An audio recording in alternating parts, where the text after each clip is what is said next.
Resumo do livro Pai Rico, Pai Pobre.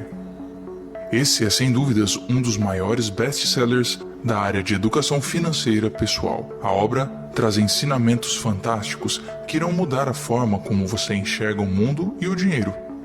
Mas assista todo o vídeo, pois só assim terá o conhecimento completo e necessário para aplicar na sua vida e mudar de verdade.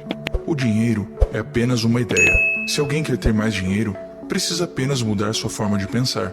Toda pessoa que se fez por si própria começou com uma ideia pequena que transformou em algo grande. Agora, vamos começar. Neste livro, os autores Robert Kiyosaki e Sharon Lechter presenteiam o leitor com duas visões de mundo muito diferentes. De um lado, você tem o pai rico, um empreendedor com toda a sua filosofia de negócios. Do outro, tem o pai pobre, empregado, preso em sua visão engessada e tradicional sobre dinheiro. A obra traz, de uma forma única e, na minha opinião, espetacular, o confronto entre essas duas visões de mundo, mostrando que é sim possível, com boas informações e persistência, se transformar de pai pobre em pai rico. O livro é dividido de forma simples em introdução, 6 capítulos de lições sobre dinheiro e 4 de como colocá-las em prática. Introdução. A introdução nos mostra como os autores se conheceram. Ambos partilhavam um desejo: educar financeiramente as pessoas. Essa questão começa a ser abordada pelo dilema vivido por Sharon como mãe, ao perceber que o sistema da sociedade atual que diz: estude, tire boas notas e tenha um bom emprego, não é o melhor conselho que você pode passar para seus filhos. Enquanto Robert Kiyosaki se incomodava com a ignorância financeira de um modo geral. Por isso, ele desenvolve um jogo de tabuleiro dividido em 2 etapas. O objetivo do jogo é conseguir sair do que ele chama de corrida dos ratos. Essa é uma metáfora para como é a sociedade hoje, onde as pessoas trabalham para pagar contas e impostos, sem que seu dinheiro trabalhe por elas, e passar para a pista de alta velocidade, que é o local onde há habilidade financeira e segurança, onde seus investimentos trabalham por você. Sharon se interessa por esse método desenvolvido por Robert Kiyosaki e participa deste piloto do jogo. O teste mostra que mesmo pessoas ditas especialistas, como gerentes de banco, muitas vezes não fazem a menor ideia de como sair da corrida dos ratos. E de fato, com mais de 3 horas de experimento, Sharon foi a única que conseguiu passar para a pista de alta velocidade. Depois desse primeiro contato, e buscando a resposta para a indagação como ensinar uma criança o mínimo sobre finanças para que ela saiba jogar pelas novas regras do mercado, Robert Kiyosaki convida Sharon para ajudá-lo na edição do seu livro, afirmando que com ela essa pergunta pode ser respondida. Assim, a proposta principal do livro Pai Rico, Pai Pobre é responder essa pergunta através de suas lições, que podem ser utilizadas e aprendidas não só por crianças, mas por qualquer um que deseje sair dessa corrida dos ratos. E agora, tá realmente a fim de sair dessa vida e ir para a pista rápida, onde com o tempo você vai conseguir a tão sonhada liberdade financeira e colocar o dinheiro para trabalhar por você? Se sua resposta for não, infelizmente acho que é melhor sair do vídeo e seguir sua vida. Agora, se a sua resposta for sim, fica comigo até o fim que o Robert e a Sharon podem te ajudar muito nesse caminho. Capítulo 1. Pai Rico, Pai Pobre. O primeiro capítulo traz uma perspectiva sobre o comportamento de cada um dos pais. É interessante frisar que quando Robert Kiyosaki começou a aprender sobre o modo como cada um tratava o dinheiro, ambos estavam em situações financeiras parecidas, no início da carreira e com rendas compatíveis. Porém, um se tornou o homem mais rico do Havaí e o outro morreu deixando dívidas para a família. Uma visão clara do modo como cada um dos pais se relaciona com o dinheiro é traçada nesse momento inicial e mostra que certamente a mentalidade influencia de modo radical na situação financeira futura de cada indivíduo. O embate da mentalidade mostrado é bem simples. Um pai pobre trabalhava pelo dinheiro e o outro fazia com que o dinheiro trabalhasse para ele. Esse primeiro capítulo também aborda a questão da preguiça mental.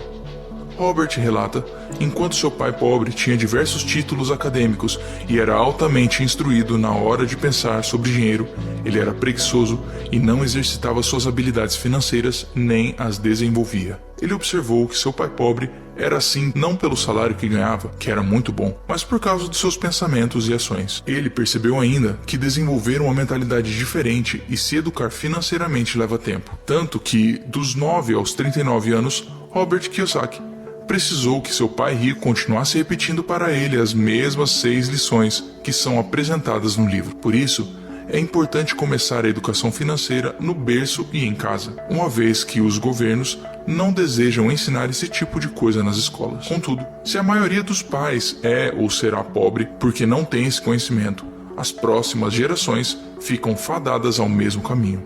Capítulo 2, lição 1. Os ricos não trabalham pelo dinheiro. Para ensinar essa lição, o autor usa 3 histórias de sua vida. Seu amigo Mike, que estuda com Robert, é inserido no contexto por uma delas, ao propor uma sociedade onde deixem de ser pobres, após serem destratados por garotos ricos de sua escola. Logo, ser rico torna-se prioridade dos dois. Eles têm a ideia de fazer dinheiro, cunhando moedas a partir de tubos de pasta de dente usados. Na época, os tubos eram de chumbo. Entretanto, o pai de Robert alerta que aquela atividade é ilegal e fala para os meninos que, se eles quiserem mesmo saber como se tornarem ricos, deveriam procurar o pai de Mike, que sempre era muito elogiado pelo gerente do banco por seus investimentos. Dessa forma, o pai rico, que na verdade é o pai de Mike, seu melhor amigo, é introduzido na narrativa e passa a ter o papel mais ativo. E ele concorda em ensinar os meninos a serem ricos. Começa aqui a segunda história. O pai rico propõe que eles trabalhem para ele por 10 centavos a hora, o que era muito pouco para aquela época. Ao perceber, após 3 semanas de trabalho, que não estavam aprendendo nada e ainda estavam trabalhando por uma miséria, Robert Kiyosaki confronta seu empregador e ele ensina a primeira lição. O pai rico explica a Robert que ele irá lhe ensinar como a vida, através de pancadas. E ao ser atingido por esse primeiro golpe, ele estaria vivendo o que a maioria dos adultos vive todos os dias: trabalhar por um salário que não supre as suas necessidades. Ensina ainda que apenas aumentar o valor do rendimento mensal não soluciona o problema, restando então 3 alternativas para quem se encontra nessa situação: reclamar e procurar outro emprego, se acomodar e aceitar a situação, a pior de todas, ou procurar uma forma de fazer o dinheiro trabalhar para eles. Ele segue argumentando que a maioria das pessoas fica presa na primeira ou segunda opções, justamente por 2 sentimentos: medo e ambição. O medo de não ter como pagar as contas e a ambição de querer ter sempre mais dinheiro. Porém, como é dito, apenas mais dinheiro não resolve o problema, porque sem instrução financeira, o que acontece quando alguém ganha mais dinheiro é que ele simplesmente aumenta seu padrão de vida. Seu consumo paga mais impostos e muitas vezes ainda continuam com as mesmas dívidas. Isso porque o padrão mental, trabalhar apenas para pagar as contas, prossegue, deixando-o preso eternamente na corrida dos ratos. Certamente, um rato com mais conforto e mais coisas, mas ainda assim um rato. O pai de Mike, o pai rico, então faz uma nova proposta para os garotos. Sugere que eles trabalhem de graça, para fugir do que ele chama de a grande armadilha, que é trabalhar pelo dinheiro e tornar-se escravo dele. Ele explica que não pagar é uma forma de eliminar todo o medo e fazer com que os garotos enxerguem as oportunidades que poderiam passar despercebidas quando se está focado apenas no salário. Ele também faz uma vasta explicação de como o dinheiro desencadeia emoções que interferem no raciocínio e estas acabam impedindo uma análise clara das oportunidades que aparecem. O pai rico também aconselha os garotos a usarem as emoções a seu favor, uma vez que muitos ricos ainda são escravos do dinheiro por medo de perder suas fortunas. E segundo seus ensinamentos, viver com medo de perder é igual ou pior do que viver com medo de não ter. A terceira história desse capítulo é inserida no contexto para explicar a decisão dos meninos de trabalhar sem receber um salário, já que eles exploram uma oportunidade não percebida antes, sendo que eles se encontravam praticamente nas mesmas condições de quando ganhavam 10 centavos por hora. O negócio que surgiu dessa oportunidade durou apenas 3 meses, mas já foi o suficiente para os sócios aprenderem novas lições. Por exemplo, como fazer o dinheiro trabalhar para você? Como é difícil arranjar bons funcionários e como controlar o fluxo financeiro de uma empresa. A grande lição do capítulo é promover a reflexão sobre o papel do dinheiro na vida do indivíduo e como as emoções podem influenciar as decisões. O autor frisa bem que não devemos ser escravos do dinheiro, mas sim dominar nossos sentimentos, escolhendo nossos pensamentos e ações de forma racional. Essa lição pode ser bem resumida em uma das falas do pai rico que vou citar agora. Continuem trabalhando, garotos, mas quanto mais cedo se esquecerem de que precisam de um contra-cheque, mais fácil se tornará a vida adulta. Continuem usando seu cérebro, Trabalhem de graça e logo sua mente lhe mostrará formas de ganhar muito mais dinheiro do que eu poderia lhes pagar. Vocês verão o que outras pessoas nunca percebem, oportunidades que estão à frente do seu nariz. A maioria jamais enxerga essas oportunidades, porque estão atrás do dinheiro e segurança. E é isso que elas recebem. No momento que vislumbrarem uma oportunidade, vocês a reconhecerão pelo resto de suas vidas. Quando conseguirem isso, vou lhes ensinar outra coisa. Aprendam essa lição e evitarão uma das maiores armadilhas da vida. Capítulo 3. Lição 2. Para que a alfabetização financeira? Esta parte da obra mostra a história de várias pessoas que já foram muito ricas e morreram na miséria, comprovando a tese, mostrada no livro, de que o dinheiro pelo dinheiro não garante estabilidade financeira. O que garante é a inteligência financeira. A partir desse ponto, Robert começa a mostrar como o pai rico ensinou os dois jovens sobre finanças. De modo fácil e simples, ele resume uma das maiores lições do seu mentor, dizendo: você tem que conhecer a diferença entre um ativo e um passivo e comprar ativos. Se você deseja ficar rico, isso é tudo o que você precisa conhecer.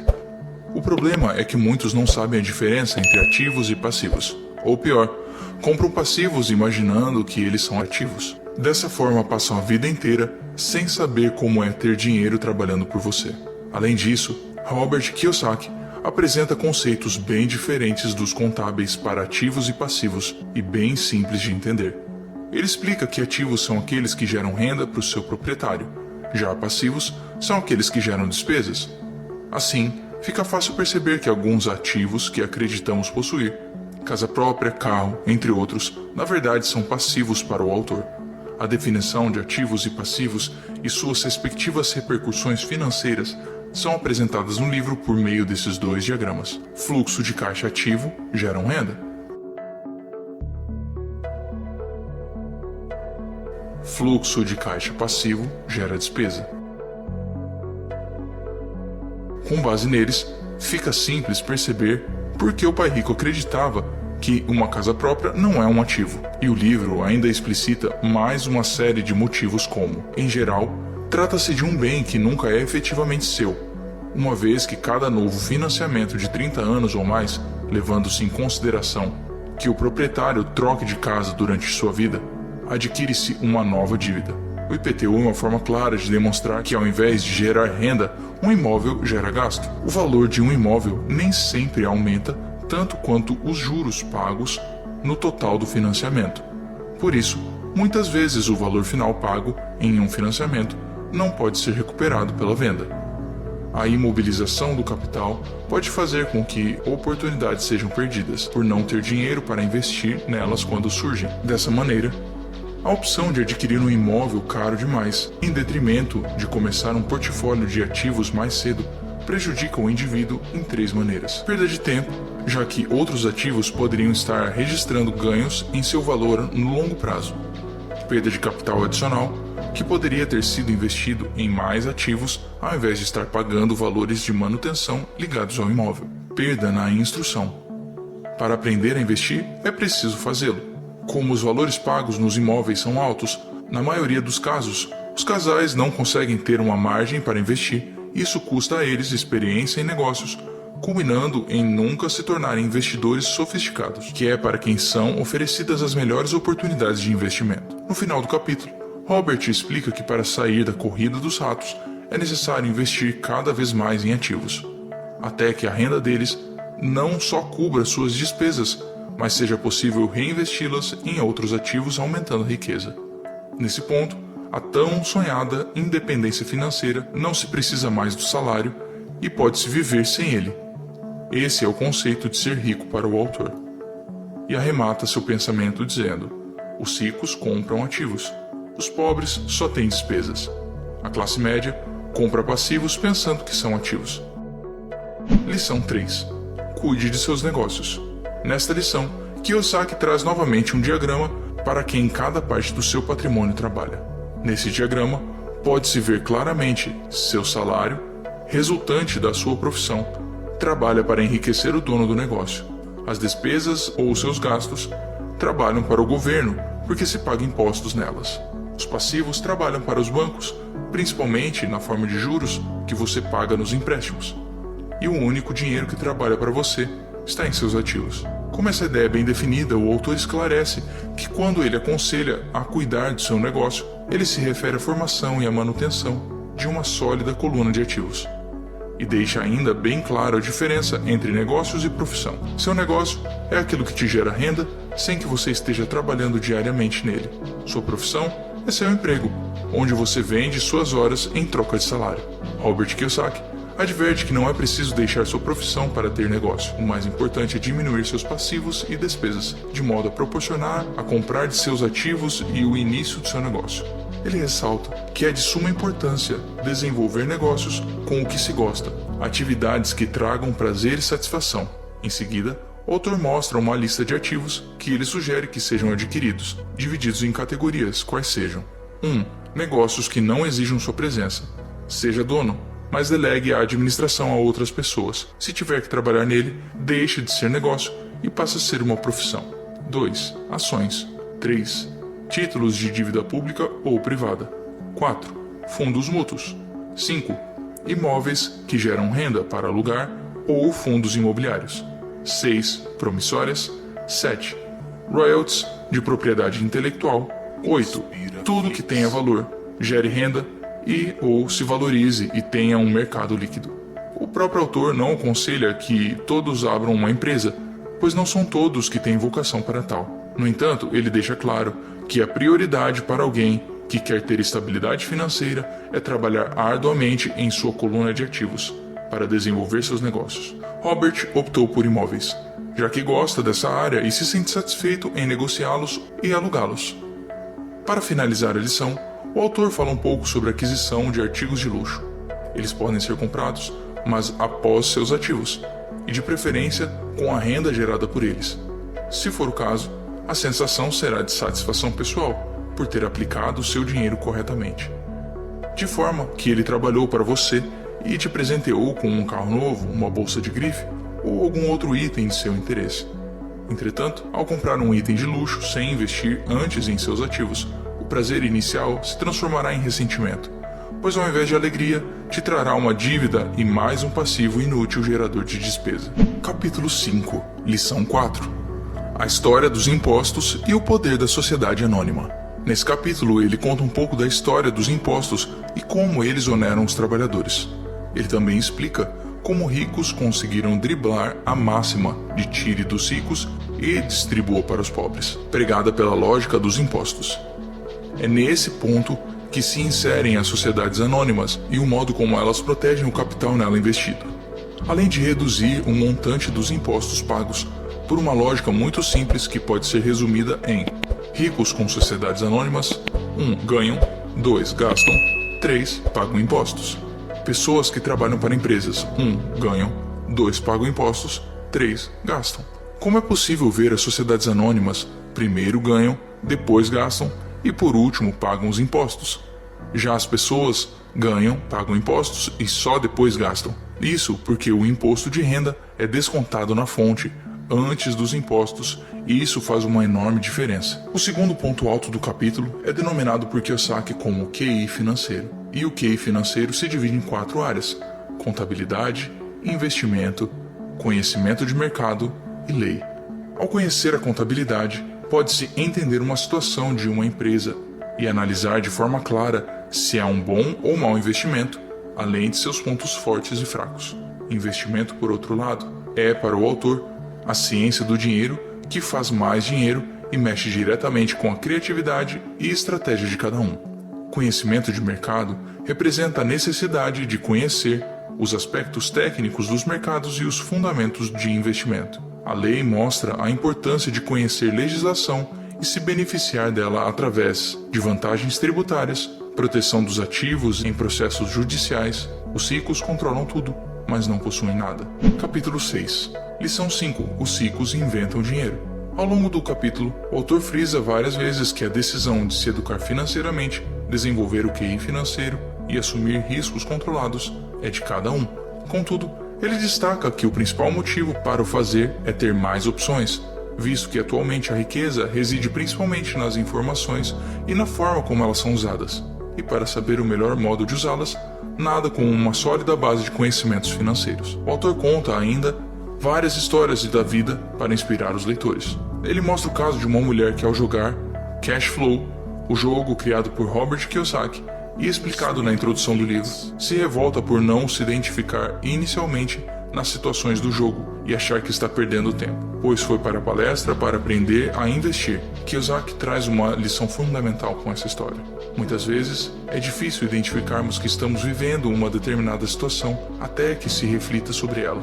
O autor também cita que normalmente as pessoas reclamam do jogo por não saberem aproveitar as oportunidades que lhes são dadas. O jogo oferece inúmeras chances de sair da corrida dos ratos para alguns jogadores, mas eles não as reconhecem e, em alguns casos, a chance é única, como na vida real. Assim como no jogo, saber reconhecer e aproveitar oportunidades na vida são habilidades que podem ser desenvolvidas e aprimoradas através da alfabetização financeira. Eis aqui mais um motivo para investir nessa área. Ele deixa bem claro que, independentemente do que aconteça, o que realmente importa são quantas soluções financeiras diferentes se podem achar para cada situação encontrada. E esta também é uma concepção de inteligência financeira defendida por Robert. Em seguida, são contadas duas histórias de como pouco ou nenhum dinheiro ele conseguiu multiplicar e inventar dinheiro, que é o título do capítulo. Na verdade, inventar dinheiro significa investir pouco ou nada e multiplicar esses valores de modo quase infinito, uma vez que o aporte inicial foi zero ou próximo a isso. Em um dos relatos, ele conta que comprou uma casa por $5.000 de entrada e pagou as prestações do financiamento com o aluguel, ficando mensalmente com $40 por mês de renda. Um tempo depois, ele vendeu a casa por $95.000 e comprou um prédio simples de 15 apartamentos. Após isso, ele vendeu esse prédio e comprou um com 30 apartamentos e assim, de $5.000 inicialmente investidos, seu último prédio valia mais de $1 milhão. Isso ele fez em um espaço de tempo de 5 anos, aproveitando uma crise local. Robert Kiyosaki deixa claro que os exemplos citados servem apenas como inspiração, não como conselhos. O que ele deseja é mostrar que existem oportunidades de se aprender, como aproveitá-las e até como fazer isso sem capital ou com capital muito baixo, já que grandes oportunidades não são vistas simplesmente com os olhos, mas com a mente treinada e com conhecimento. Muita gente não ficará rica nunca, simplesmente por não ter treinamento financeiro para reconhecer oportunidades que estão bem à sua frente. Como último ponto dessa lição, ele apresenta dois tipos de investidores. Um que procura investimentos seguros e outro que monta sua própria carteira e assume mais riscos. O autor afirma que para ser o segundo tipo de investidor, além das habilidades já citadas do QI financeiro, é preciso desenvolver mais 3. 1. Como encontrar a oportunidade que ninguém mais viu. 2. Como conseguir dinheiro de outras fontes que não os bancos. Uma dica dada por ele é usar seus conhecimentos para aferir vantagens de quem não as domina. No exemplo citado nesse trecho, Robert fez uma corretagem para um investidor, negociando por menos de 900 mil um prédio que valia mais de 1.200.000. Ou seja, ele usou seus conhecimentos a seu favor e conseguiu lucrar com isso. 3. Como organizar pessoas espertas. Pessoas ricas normalmente contratam pessoas inteligentes para trabalhar para elas. Por fim, ele reconhece que há muito para ser aprendido, mas as recompensas de buscar o caminho seguido pelo investidor do tipo 2, que lucra muito mais, são bem maiores do que aquelas aferidas por investidor que está preso à segurança. Assim, o conhecimento é a maior riqueza de um investidor e o seu maior risco é não tê-lo. Entretanto, mesmo com o conhecimento, haverá outros riscos. O importante é aprender a administrá-los. Capítulo 7. Lição 6. Trabalhe para aprender, não pelo dinheiro. Esta lição está embasada no fato de que um grande talento muitas vezes não é suficiente para ser bem-sucedido. Robert explica que ser bom em apenas uma coisa pode levar uma pessoa brilhante ao fracasso. Um conjunto de habilidades é exigido de cada um para o sucesso, e elas devem ser desenvolvidas ao longo de suas carreiras. Nesse contexto, ele conta sua trajetória no mercado de trabalho e como ele aprendeu cada uma das habilidades que tem hoje. Foram muitas carreiras, com grandes perspectivas que ele largou, pois sabia que não queria ficar preso à grande armadilha. E durante todo esse tempo, controlou o seu medo e sua ambição para garantir que alcançaria o que havia planejado. Primeiramente, ele alerta que há necessidade de se escolher as habilidades que devem ser aprendidas e então buscar empregos para desenvolvê-las. Mesmo que a mudança de ambiente de trabalho não seja vantajosa financeiramente, o autor aconselha que seja feita, pois as habilidades aprendidas serão de suma importância para a construção de sua riqueza. pai rico, conta Robert Kiyosaki, sempre repetia: você precisa saber um pouco sobre várias coisas. Outra opção, que não mudar de emprego, seria o marketing multinível sério, uma vez que duas habilidades extremamente importantes são desenvolvidas nesses programas: marketing e vendas. Ou ainda, pode-se optar por uma segunda ocupação, fora do horário de trabalho, na qual o salário não seja seu foco. Assim, o autor quer mostrar que trabalhar visando o aprendizado e metas de longo prazo é mais vantajoso do que trabalhar para pagar contas, pois sem esta mentalidade, a corrida dos ratos nunca deixará de ser uma realidade para você. É preciso também estar constantemente fazendo uma autoanálise para saber o que o futuro oferece e mudar o rumo dele quando as perspectivas não forem animadoras. Deixar a vida acontecer não é uma decisão sábia. A maioria das pessoas não é bem-sucedida pelo medo do fracasso e da rejeição, ou simplesmente por insistirem na especialização. O autor conta várias histórias nesse capítulo de pessoas que rejeitaram seus conselhos de variar suas habilidades para ter mais sucesso. Para ele, o segredo do sucesso é claramente fazer com que ele aconteça, tendo várias ferramentas para possibilitar tal concretização. Porque conhecer vários meios para que o sucesso se torne real aumenta muito suas chances de ser bem-sucedido. Porém, as pessoas têm medo e acabam presas na armadilha da especialização. E quanto mais especializado você se torna, menos oportunidades você consegue enxergar para alcançar o sucesso. Kiyosaki traz um último exemplo nessa lição, relatando que seu pai tinha muita instrução acadêmica, trabalhava cada vez mais arduamente quanto mais competente se tornava. E o pai pobre também se via cada vez mais encurralado quanto mais se especializava, porque embora seu salário aumentasse, suas escolhas diminuíam. Então, pouco depois de ter sido mandado embora do trabalho no governo, descobriu como era vulnerável profissionalmente. É semelhante ao que ocorre com atletas profissionais que de repente sofrem uma lesão ou ficam velhos demais para o esporte. Sua posição bem remunerada é perdida, e eles têm habilidades limitadas às quais recorrer fora desse meio. Robert conclui mostrando as principais habilidades administrativas necessárias para o sucesso. 1. Gestão do fluxo de caixa. 2. Gestão de sistema, incluindo você e o tempo dedicado à família. 3.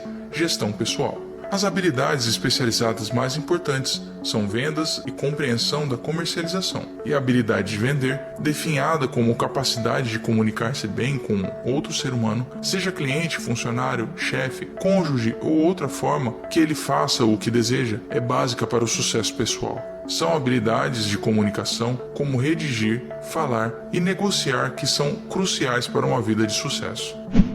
8. Como superar obstáculos. Aqui acabam as lições. Esse capítulo, Robert Kiyosaki trata de 5 fatores que podem atrapalhar os objetivos financeiros para quem não toma cuidado com eles. Mesmo que a alfabetização financeira tenha sido feita com sucesso, são eles: 1. Medo.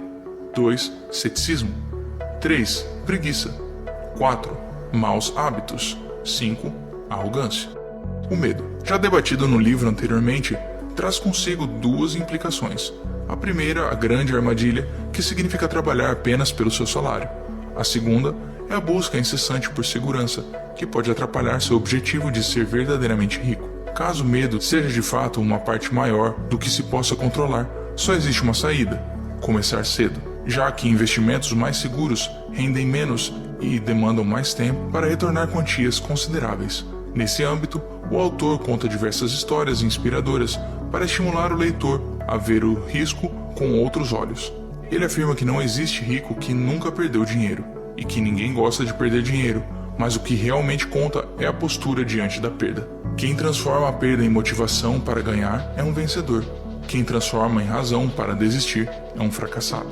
Ao abordar o ceticismo, que é a segunda razão pela qual muitos não alcançam a riqueza, o autor conceitua o mesmo como uma soma de medo e dúvida, que paralisam o investidor e o impedem de analisar as oportunidades. Chega até a dar exemplos. Num deles conta de um amigo que fechou um negócio imobiliário com a ajuda de Robert, que já fazia isso há anos quando ajudou esse amigo. Porém, dias depois, voltou atrás e perdeu uma valorização de mais de 50 mil em 2 anos, por dar ouvidos a um vizinho, que nunca havia investido em um imóvel na vida e não tinha conhecimentos suficientes para aconselhá-lo. Assim, o pessimismo de alguém que nem entendia do negócio influenciou o medo e a dúvida do amigo de Robert Kiyosaki, fazendo com que ele ficasse paralisado diante de uma oportunidade. O segundo exemplo relata a história de outro amigo pessimista que, ao ver o preço da gasolina subir, mostra ao autor todas as projeções de que em alguns anos a gasolina estará com preços muito mais altos. Robert aproveita as informações valiosas e investe em ações de uma pequena empresa petrolífera por 65 centavos de dólar, e em menos de 2 anos elas já valiam 3 dólares cada. Ou seja, ao invés de ver a oportunidade, o cético se apavorou com os preços da gasolina e apenas criticou o sistema, não vendo a oportunidade, mesmo possuindo as informações. Preguiça. A preguiça vem em seguida, como a terceira causa do não enriquecimento. Ela muitas vezes se disfarça de preocupação, de ocupação, deixando as pessoas sempre ocupadas demais para cuidar de seus interesses financeiros. A preguiça mental é outra que o autor não incentiva. Ele aconselha a sempre pensar: como posso fazer para conseguir tal coisa? Fechar as portas com simples afirmações como não posso comprar, não é possível atingir, nunca terei isso, nunca serei aquilo, é o grande erro que estimula a preguiça mental. Maus hábitos. O conselho para evitar os maus hábitos, quarto item listado: destruam sua vida financeira é simples. Faça o que os ricos fazem. Cultive bons hábitos, que fazem deles bem-sucedidos. Uma das coisas que o pai rico fazia era se pagar primeiro, não importava quais as demais contas, pois, estando estimulado por ter recebido sua parte, mesmo que o dinheiro não desse para todas as contas, ele estaria motivado a fazer dinheiro de outras formas para honrar suas obrigações.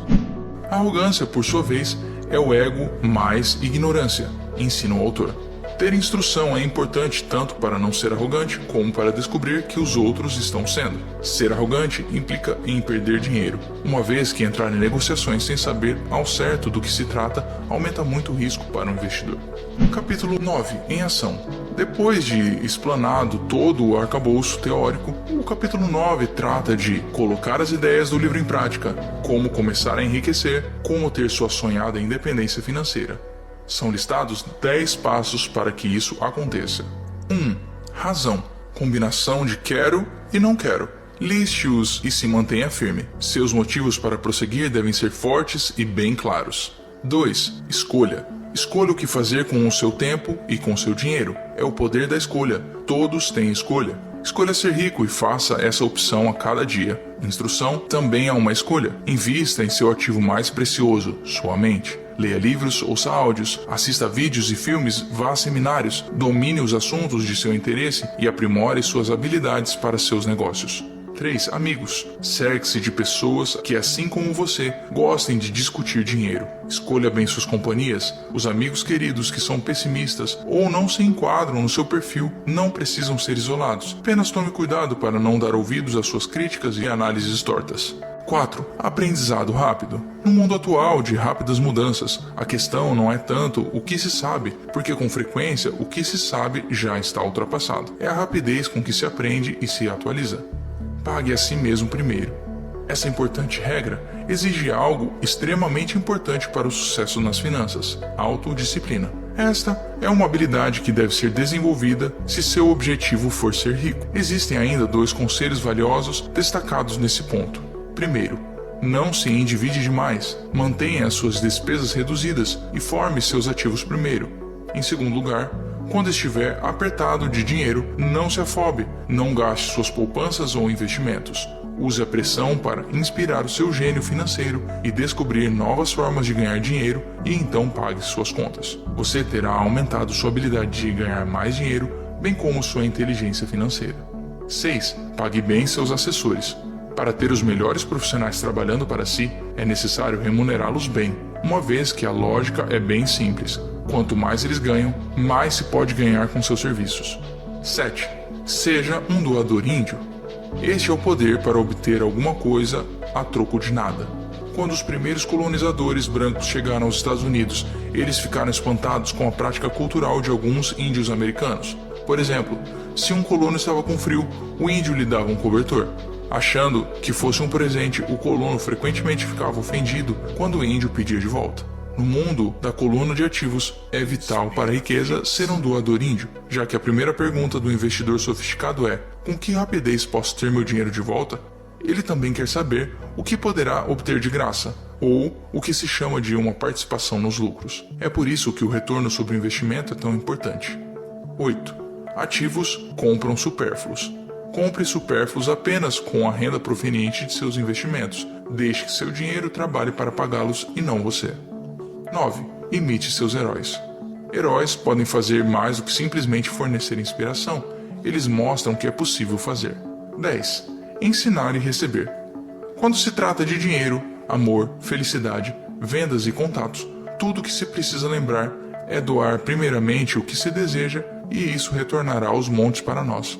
Por isso, se você quer saber mais sobre dinheiro, ensine alguém. Capítulo 10. Ainda quer mais? Nos últimos conselhos compartilhados, o autor defende a tese de que é preciso dinheiro para ganhar dinheiro é um pensamento das pessoas sem sofisticação financeira. Dinheiro é apenas uma ideia. Se alguém quer mais dinheiro, precisa apenas mudar sua forma de pensar. Toda pessoa que se fez por si própria começou com uma ideia pequena que transformou em algo grande. O mesmo ocorre com o investimento. São necessários apenas alguns reais para começar a crescer até atingir algo grande. Instrução e conhecimento sobre dinheiro são muito mais importantes que o próprio dinheiro. Comece cedo. Leia um ou vários livros, veja vídeos, pratique e, se necessário, comece em pequena escala. Robert começou cedo e transformou $5.000 em dinheiro de um ativo de $1 milhão, o que gerou um fluxo de caixa de $5.000 mensais em menos de 6 anos. E deixo uma mensagem final. Incentivo você a aprender, porque não é tão difícil assim. De fato, é até fácil, uma vez que se pega o jeito da coisa. Espero que você tenha gostado do resumo desse livro, Pai Rico, Pai Pobre, de Robert Kiyosaki. Procurei trazer todos os pontos mais relevantes do livro. Porém, essa não é uma tarefa fácil, já que o livro traz ensinamentos fantásticos e que podem mudar a forma como você enxerga o mundo e principalmente o dinheiro. E deixo aqui minha opinião de que mesmo esse resumo sendo muito completo, a leitura do livro vale muito a pena, porque traz diversas histórias e exemplos inspiradores. Então, se esta resenha já te fez repensar os seus hábitos, ler o livro pode ser a continuação na sua vida para a tão sonhada liberdade financeira. Por isso, vou deixar o link aqui na descrição e nos comentários para você comprar o livro Pai Rico, Pai Pobre, do grande autor Robert Kiyosaki e assim aprender ainda mais. Um grande abraço.